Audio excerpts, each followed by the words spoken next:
Hey everyone, ready for another deep dive with me? This time we're tackling foundation models, specifically Amazon's brand new Nova family.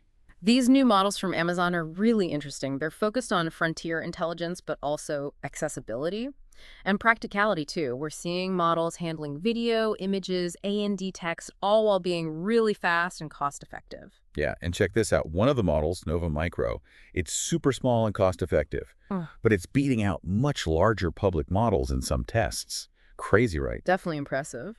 Before we get into the nitty-gritty, can you give us a rundown of the entire Nova lineup? What kind of models are we looking at here? Okay, so Amazon has released 5 Nova models. Each one is designed for specific tasks. I can start with Nova Pro and Nova Lite. These are the big ones. They're multimodal models that can handle text, images, and even video. They're both super accurate and efficient.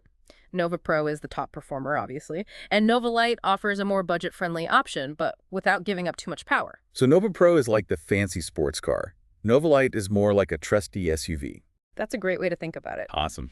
Now, if you mainly work with text, you'll want to check out Nova Micro. It's got the fastest response times out of all the models, and it's really affordable. Think of it like a super-powered text assistant, always ready to help. I can see how useful that would be already. What about the other two? Canvas and Reel. Those sound pretty creative. You're right on the money. Amazon Nova Canvas.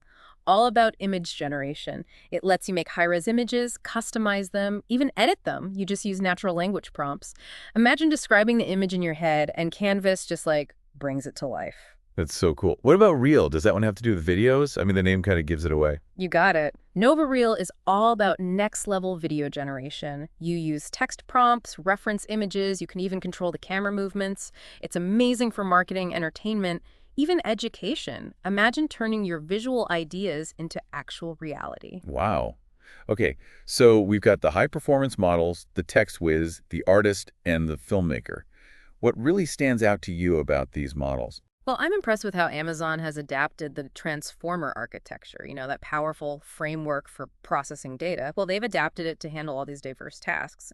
And, when you look at the benchmarks, Nova models are doing really well against other top models, even beating them sometimes. It's clear that they really focused on making these models work in the real world, not just raw power. Yeah, that makes sense, especially since Amazon's all about making these models accessible. So speaking of real-world applications, let's dig into what these models can actually do. Let's start with those multimodal capabilities you mentioned. Nova Pro and Lite, what can they actually do? Well, think about all kinds of input. Text, images, documents, even charts and graphs. Oh, and video, too. Wow, that's a lot. And, they don't just process it all separately. They understand how everything is related.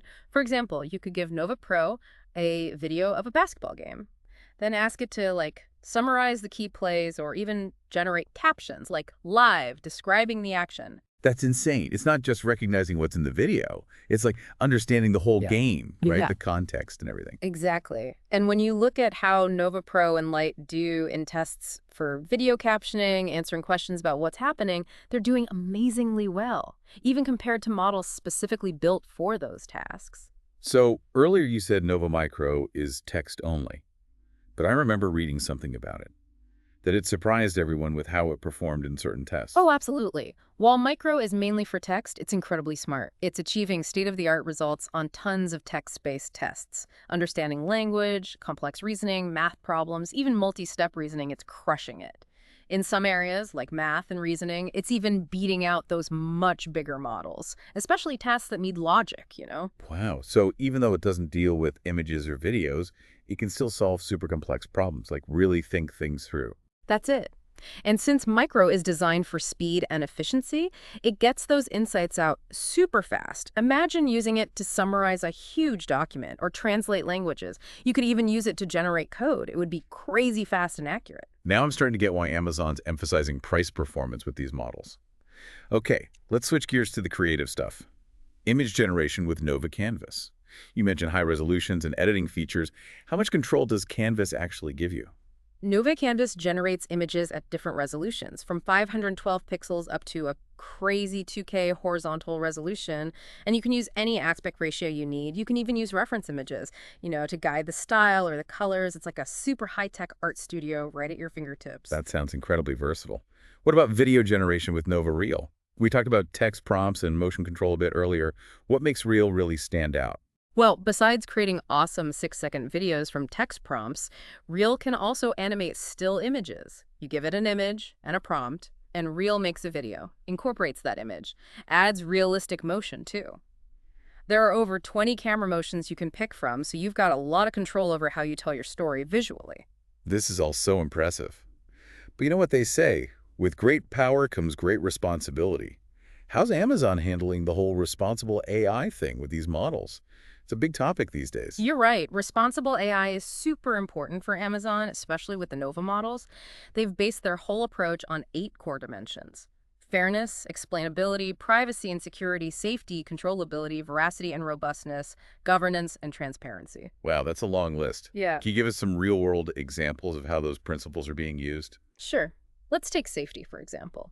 Amazon's got a multi-layered approach to stop these models from being used to create harmful or bad content. It all starts with being really careful about the data they use to train the models. They use techniques like supervised fine-tuning and reinforcement learning from human feedback. So the models align with what humans think is good, And they even have specific models that check the input prompts and the outputs, like a moderator. So they're trying to build in protection at every step, from the training data all the way to how people use the models. Exactly. And it's not just about preventing harm, it's also about being fair. Amazon is really trying to make sure these models don't make existing biases worse. They want to make sure they're used in a way that's good for everyone. That's great to hear. But how can we be sure these safety measures are working? How do we know these models are actually as responsible as they say they are? That's where the evaluation methods come in. Amazon uses a mix of public and internal tests to really put the Nova models through their paces. They check several things, including how responsible they are. Can you explain that a bit? What kind of tests are they using? Well, on the public side, they're using benchmarks like BOLD, Real Toxicity Prompts, and Safety Bench. These are made to test for bias and safety in AI models. Then they have their own internal tests. They use data their team carefully put together and feedback from experts in specific fields. So they're not just relying on the tests that already exist, they're making their own to address their goals Right. and the unique challenges these models present. Right. And what's really cool is that they're constantly updating those tests. They use the feedback from the evaluations and something called red teaming exercises. Red teaming exercises. That sounds intense. What are those? Well, standard tests can only tell you so much. Red teaming means pushing the model to its absolute limit. They use adversarial prompts and techniques to try to make it break, or to make it do something unexpected. It's kind of like ethical hacking, but for AI. So they're basically trying to break their own models to make them stronger. That's smart. Exactly, and they do this in several ways. They have internal red teams, they work with outside experts, and they even have automated red teaming systems. It makes the whole process more efficient. Wow. It sounds like they're going above and beyond to make sure these models are used responsibly. Let's get back to performance for a sec. You mentioned that Nova models are especially good at handling long context. What makes that so important, and how do they compare to other models out there? Long context handling is super important for tasks where you're dealing with a lot of information or understanding complex relationships between data. It's key for multi-turn conversations, summarizing huge documents, and understanding video where the order of events matters a lot. So a model that's good with long context can remember more information and use that to give better responses. That's wild. Exactly. And Nova models are really good at this. Nova Micro, the smallest one, can handle 128,000 tokens of context, which is already a lot. But get this, Nova Lite and Pro can handle a crazy 300,000 tokens. That's a huge advantage over a lot of other models. I'm seeing a pattern here. Amazon is targeting those real-world problems that other models have trouble with. So where do these long context capabilities really shine, like in practical use? Okay, take financial analysis, for example. If a model needs to answer a question about a company's performance, it has to look at earnings reports, market trends, news articles, all kinds of stuff. That's a mountain of text data. So a model like Nova, with its long context abilities, could connect all the dots and give a better analysis. I could see how valuable that would be. Definitely. And it's the same for software engineering. If you're using a model to generate code, it needs to understand the entire project. Previous code, comments, the design specifications. Again, long context handling is super important for that. We've talked about training and evaluation, but in the end, it comes down to how well these models match what humans prefer. How is Amazon dealing with that? That human alignment aspect of AI development. Human alignment is super important, and Amazon knows it. They use several techniques like supervised fine-tuning, SFT, reinforcement learning from human feedback, RLHF, and they're developing special reward models that are all about those responsible AI principles. The goal is to make sure these models understand and respond to what humans want and need. Can you explain those techniques a bit more? What do they actually involve? Of course, SFT is all about training the models on massive data sets that humans have labeled. This helps the models learn the patterns of human language and behavior. Then, RLHF takes it a step further. It uses feedback directly from humans during the training process. So if the model gives a bad response, a human can give feedback, and the model learns and adjusts. Exactly, and those special reward models for responsible AI are super important. They make sure the model is learning in a way that aligns with our ethical principles. So it's not just about accuracy, it's about making sure the model learns in a way that benefits everyone. It sounds like it's not just about being accurate, but also making sure the model learns in a way that aligns with human values. You got it. And this isn't a one-time thing. Amazon is always evaluating and updating the models to keep them aligned with human preferences. It's an ongoing, dynamic process, but it's super important for building AI systems we can trust and rely on. It sounds like they're taking a really comprehensive approach. They're focusing on performance, A&D responsibility. Now let's get into some specific examples of how these models are being evaluated and what those evaluations tell us about their capabilities. All right, let's talk about agentic workflows. We know Nova Pro, Lite, and even Micro can be used as agents, but what does that actually mean? Yeah, I'm not totally clear on that. Could you explain it a bit more? Think of an AI agent like a super capable assistant that can do tasks for you. It can work with different tools and APIs, understand what you're asking, and even break down complex tasks into smaller, manageable steps. So it's kind of like a digital butler that can intelligently handle a bunch of different tasks. That's pretty cool. Exactly. And when we look at how Nova models perform in tests for these agentic workflows, the results are impressive. They've been tested on the Berkeley function calling leaderboard. That benchmark looks at how well models can use real-world functions based on what people ask them to do. So, like, if I asked Nova Pro to book a flight to Paris, it would not only understand my request, but also know how to actually make the reservation using a flight booking system. Exactly. And the results on this benchmark show that Nova models are great at this.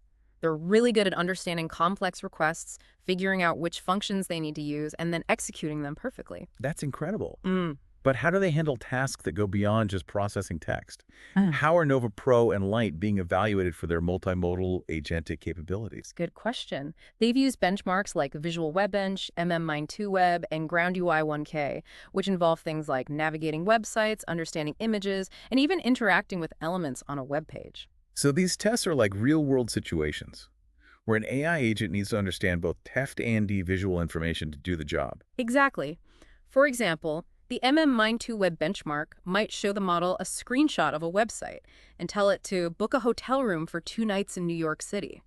The model has to figure out the website's layout, find the right fields and buttons, and interact with them correctly to complete the task. And how are Nova Pro and Lite doing with these kinds of challenges? They're doing really well. They're getting high scores on all these tests.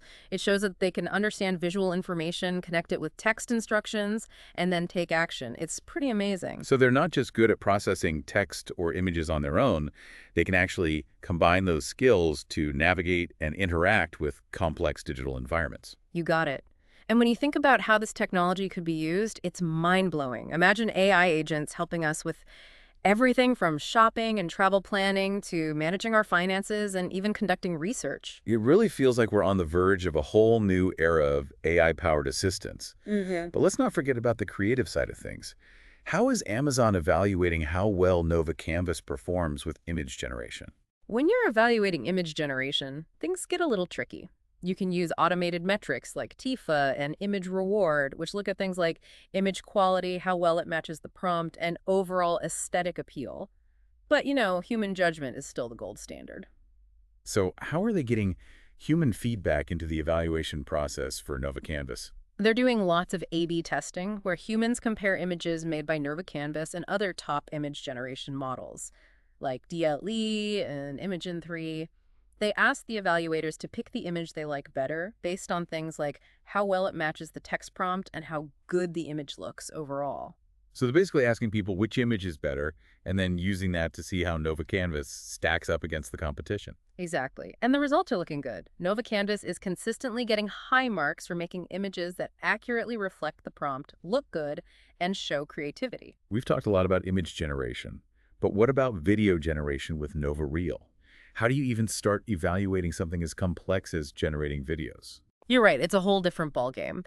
Amazon is focusing on two main things, video quality and video consistency. They use single-blind, pairwise comparisons to evaluate these. Human evaluators are shown two videos side by side, one made by Nova Reel and one by another model. They have to choose which one is better. So just like with the image generation evaluation, it comes down to what humans think looks good and make They also look at technical aspects like the quality of individual images, how smooth the motion is, if the main subject stays the same throughout the video, and if the background is stable. Okay, I'm starting to understand just how much detail goes into evaluating video generation. So how does Nova Reel compare to the competition? The results are really encouraging. When compared to models like Runway Gen 3 Alpha and Luma 1.6, Nova Reel consistently scores high for both video quality and consistency. Evaluators are impressed with how realistic the motion looks, how good the images are, and how coherent the whole video is. It sounds like Amazon is doing well on its goal to make a video generation model that can create high-quality, believable content. But all this technology wouldn't mean much if it was hard to use, right? Mhm. What can you tell us about the training infrastructure and how people can actually access these models? Absolutely. Accessibility is key. And Amazon's really gone all out here, using their expertise in cloud computing and machine learning to make Nova as user-friendly as possible. For starters, they've trained these models using a powerful combination of their custom Trainium 1 chips and NVIDIA A100 and H100 GPUs. They're using AWS SageMaker, their cloud-based machine learning platform, to make the training process as efficient as possible and to make sure the models work consistently across different hardware setups. Okay, so they're using some serious hardware to train these models. But how does all that translate into real-world usability for, developers and everyday users? Well, for one thing, they're using tech that allows for faster training times and less downtime. They're also using a combo of storage solutions to handle those massive data sets and model checkpoints in a cost-effective way. It's all about making the process smoother and more efficient. So they're streamlining the training process and making it faster. But what about actually using these models?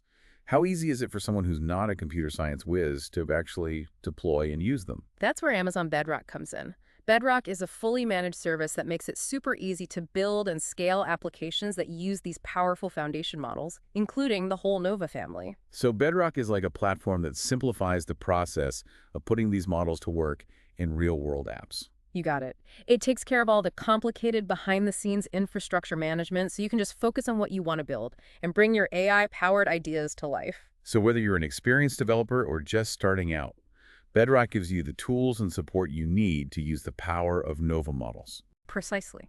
And there's more. Bedrock also offers features like Amazon Bedrock Knowledge Bases that lets you enhance the models with your own information, and Amazon Bedrock Agents, which can automate complex workflows involving multiple steps and interactions. So it's not just about accessing the models, it's about giving you a whole set of tools and services that make them even more powerful and versatile. You got it. And to make sure AI is used responsibly, Bedrock also includes things like Amazon Bedrock Guardrails. These let you set boundaries and limitations on how the models behave, making sure your applications are ethical. It sounds like Amazon has thought of everything to make these models both powerful and irresponsible. Yeah. Before we wrap up this part of our deep dive, what's one key takeaway you think our listeners should walk away with? I'd say the most important thing to understand is that Amazon's Nova models represent a big jump forward in the AI world. They're not just powerful, they're designed with speed, efficiency, responsible use, and accessibility in mind. This isn't just about theoretical research, it's about giving developers and creators access to cutting-edge AI so they can solve real problems, build innovative apps, and shape the future. I couldn't have said it better myself.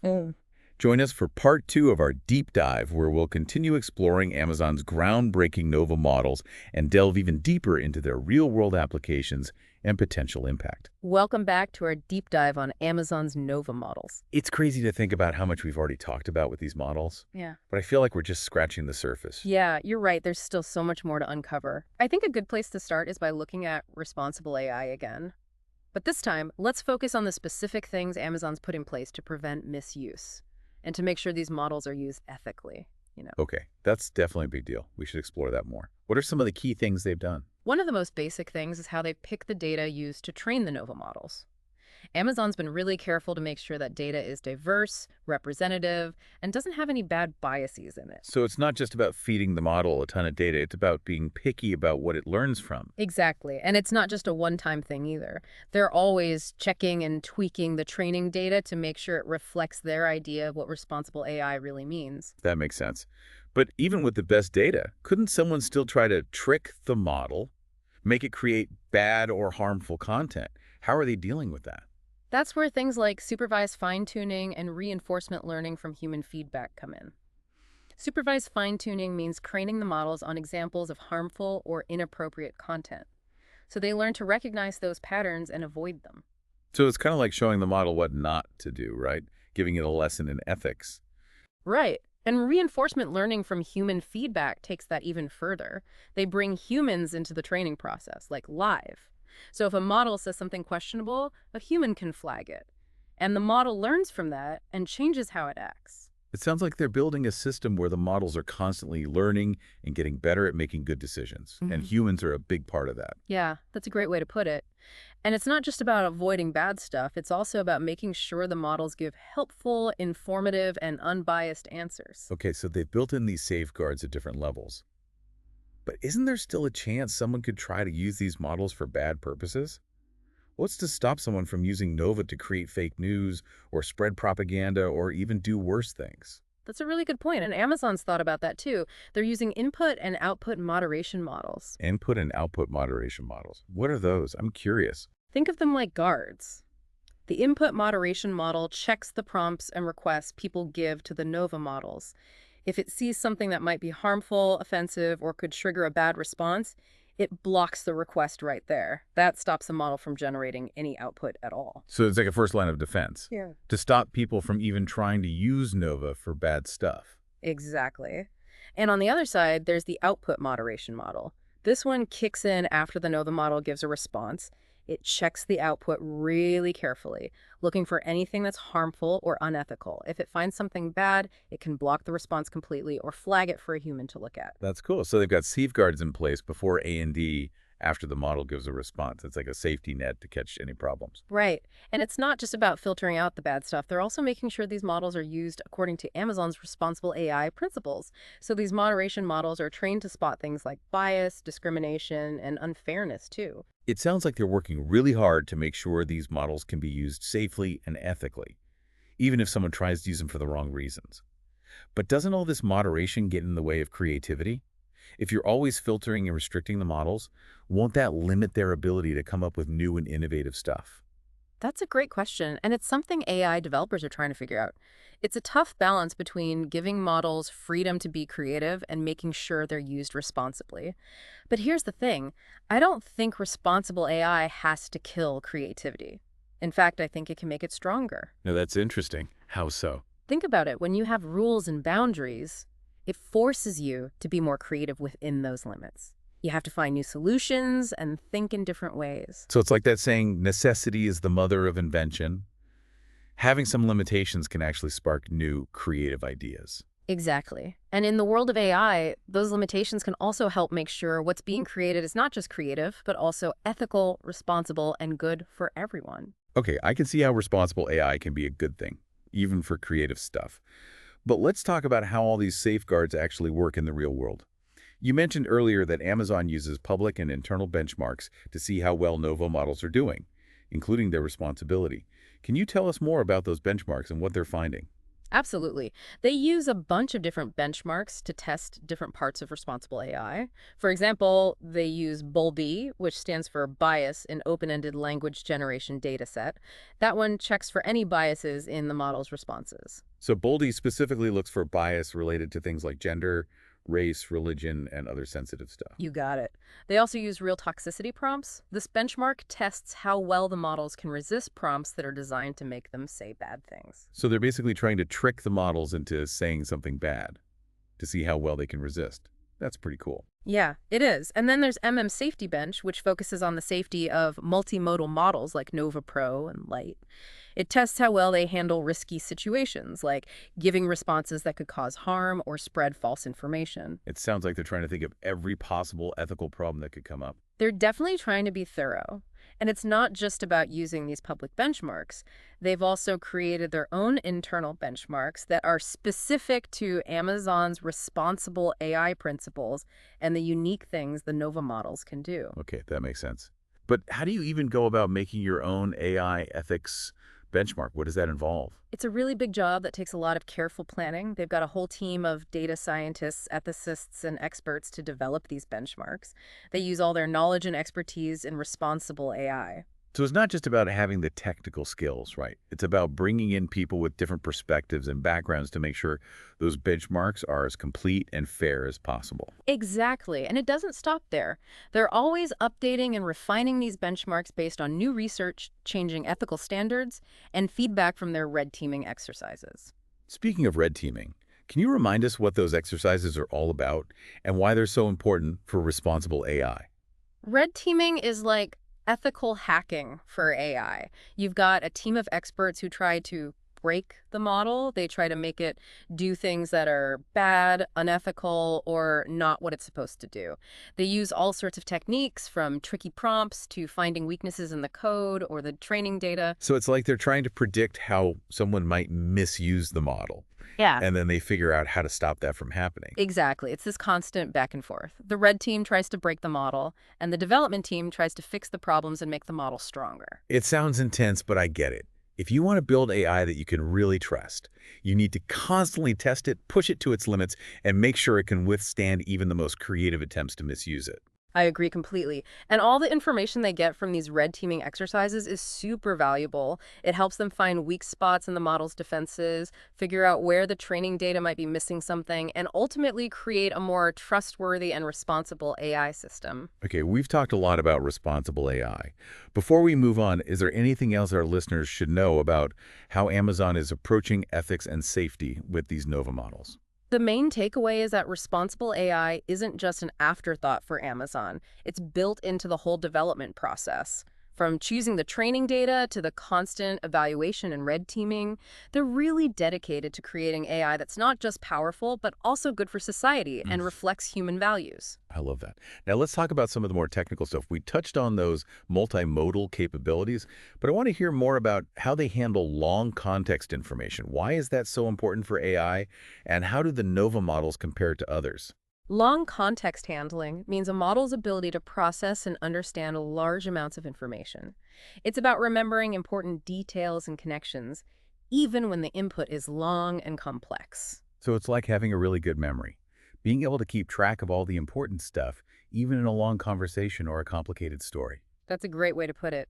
And this is super important for all sorts of AI applications. Think about chatbots that need to remember past conversations to give personalized responses, or translation systems that have to get the entire meaning of a document. That makes sense. It's also important for those video understanding tasks we talked about, right? Yeah. To understand a video, the model needs to remember what happened in earlier scenes and connects those events to what's happening now. Exactly. And when it comes to long context handling, the Nova models are setting a new standard. Nova Micro, the smallest one, can handle up to 128,000 tokens of context. That's already a lot. But Nova Lite and Pro can handle a crazy 300,000 tokens, which is almost unheard of. Wow, those are some big numbers. Can you put that into perspective? How much text are we actually talking about with 300,000 tokens? It's hard to say exactly because it depends on the language and how complex the text is.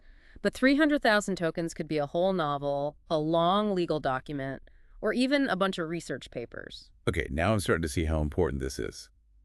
Being able to process and understand that much information is a huge deal for AI. But how does Amazon make these models so good at handling long contexts? What's their secret?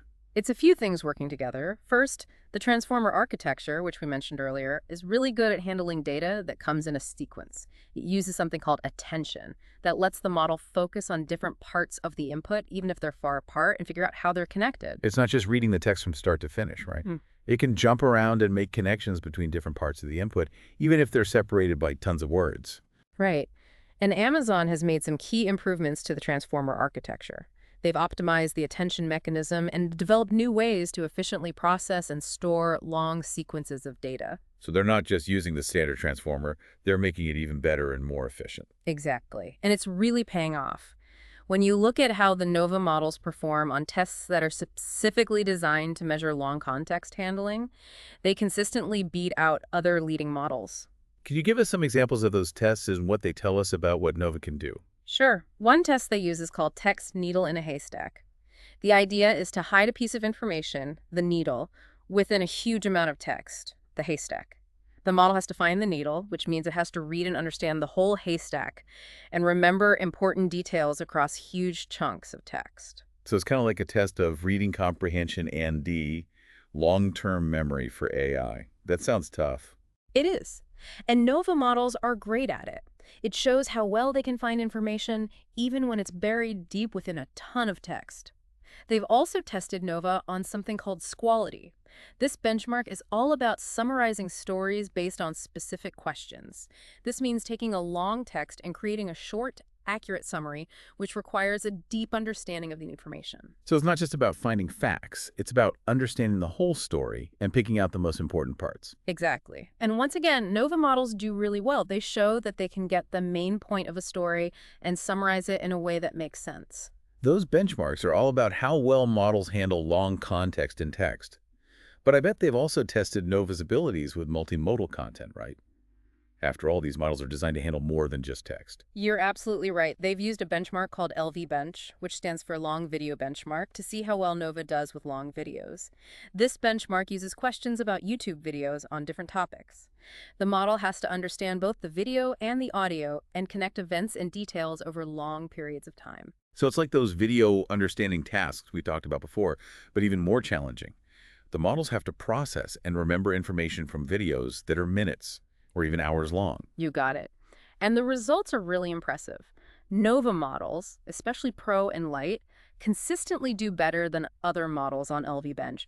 They show that they can handle long videos with lots of complex information. Okay, I'm seeing a pattern here. Whether it's text, images, or video, Amazon is really pushing the boundaries of what AI can do, especially when it comes to handling long context information. Why do you think they're focusing so much on this? What's the strategy behind it? I think it goes back to their big picture for AI. They want to create models that are powerful, A&D, practical, models that can be used to solve real problems in the world. A lot of the toughest problems we face, like understanding complex scientific data, diagnosing diseases, or even making sense of what's happening in the world, involve processing and analyzing huge amounts of information, often from different sources and in different formats. So having models that can handle long context information is key to solving those kinds of real-world problems. Exactly. And I think Amazon gets that. They're not just interested in building models that can pass tests. They want to create AI that can make a real difference. And long context handling is a big part of making that happen. I'm with you on that. Before we move on to our final segment, can you think of a specific example of how Nova uses long context handling that really stands out? Something that shows how powerful this technology can be. One example that comes to mind is using Nova for medical diagnoses. Imagine a model that can analyze a patient's entire medical history, their symptoms, lab results, imaging scans, genetic data, even their lifestyle. A model with good long context handling could see patterns and connections that human doctors might miss. That could lead to earlier and more accurate diagnoses. And that's just one example. The possibilities are endless when you have AI that can understand and reason about complex information from different sources. That's a really powerful example. It makes me even more excited to see what the future holds for these models. In our final segment, we'll explore some of the ways these Nova models could be used, from changing creative industries to transforming scientific research and beyond. And we're back. We've been talking about Amazon's new Nova models. We've covered a lot of ground, their capabilities, how they're built with responsible AI in mind, and their amazing ability to process tons of information. It's been a great discussion, but now for the really fun part. How will these models actually be used in the real world? What applications are you most excited about? I'm ready to hear about the possibilities. Well, let's start with something everyone can relate to. Entertainment. Imagine Nova Reel making personalized movie trailers just for you based on what you like. Or think about it generating entire scenes from your favorite books. The possibilities for storytelling are endless. I can already picture those AI-generated sequels to all my favorite movies. What about other creative fields? How could Nova change things like advertising and marketing? Imagine Nova Canvas creating ads that are specifically targeted to you based on your preferences, or marketing campaigns with AI-generated characters that can actually talk to customers in real time. Nova could even analyze trends and what consumers are doing, giving businesses a whole new level of insight. It sounds like Nova could completely revolutionize how we experience and create content. But let's step outside the world of entertainment for a bit. What about more practical applications? How could Nova be used to solve real-world problems? We've already talked a bit about Nova's potential in healthcare, like diagnosing illnesses. But imagine using it to analyze huge amounts of scientific data. It could help researchers make big discoveries in fields like climate change, drug development, and space exploration. Wow, so Nova could be a powerful tool to speed up scientific progress. Absolutely. And that's not all. Nova could also change education by creating personalized learning experiences for students of all ages. It could even help break down language barriers by doing real-time translation and making it easier for people from different cultures to understand each other. The possibilities are incredible. But just like with any really powerful technology, there are also risks and ethical things to think about. What do we need to be careful about as these models become more common? You make a great point. We need to be aware of the potential for jobs to be lost. As AI systems get better at doing things that humans used to do, it's important to think about how to adapt our education and training systems. We need to prepare people for these changes in the job market. So it's not just about being excited about the advancements, it's also about understanding how they'll affect society and making sure we're ready. Exactly. And we also need to be on the lookout for unintended consequences. Even with all the safeguards Amazon's put in place, no AI is perfect. We need to keep an eye on these models, test them for problems, and work hard to prevent any unfair or harmful outcomes. It sounds like as these models become more advanced, we need to be extra careful about how they're used. We have to create clear ethical guidelines and rules to make sure AI isn't used for the wrong reasons. I completely agree. It's all about balance. We need to embrace the amazing potential of these models, but also acknowledge the risks and manage them responsibly. This deep dive has been a fascinating journey. I've learned so much about how AI can change the world. AI is a tool, and just like any tool, it can be used for good or bad. It's up to us to use it wisely, ethically, and with a good understanding of how it might affect our world. I think that's a great place to wrap up this exploration of Amazon's Nova models. We hope you've learned something new and come away feeling excited about the future of AI. Until next time, keep exploring, keep learning, and keep pushing the boundaries of what's possible with this amazing technology.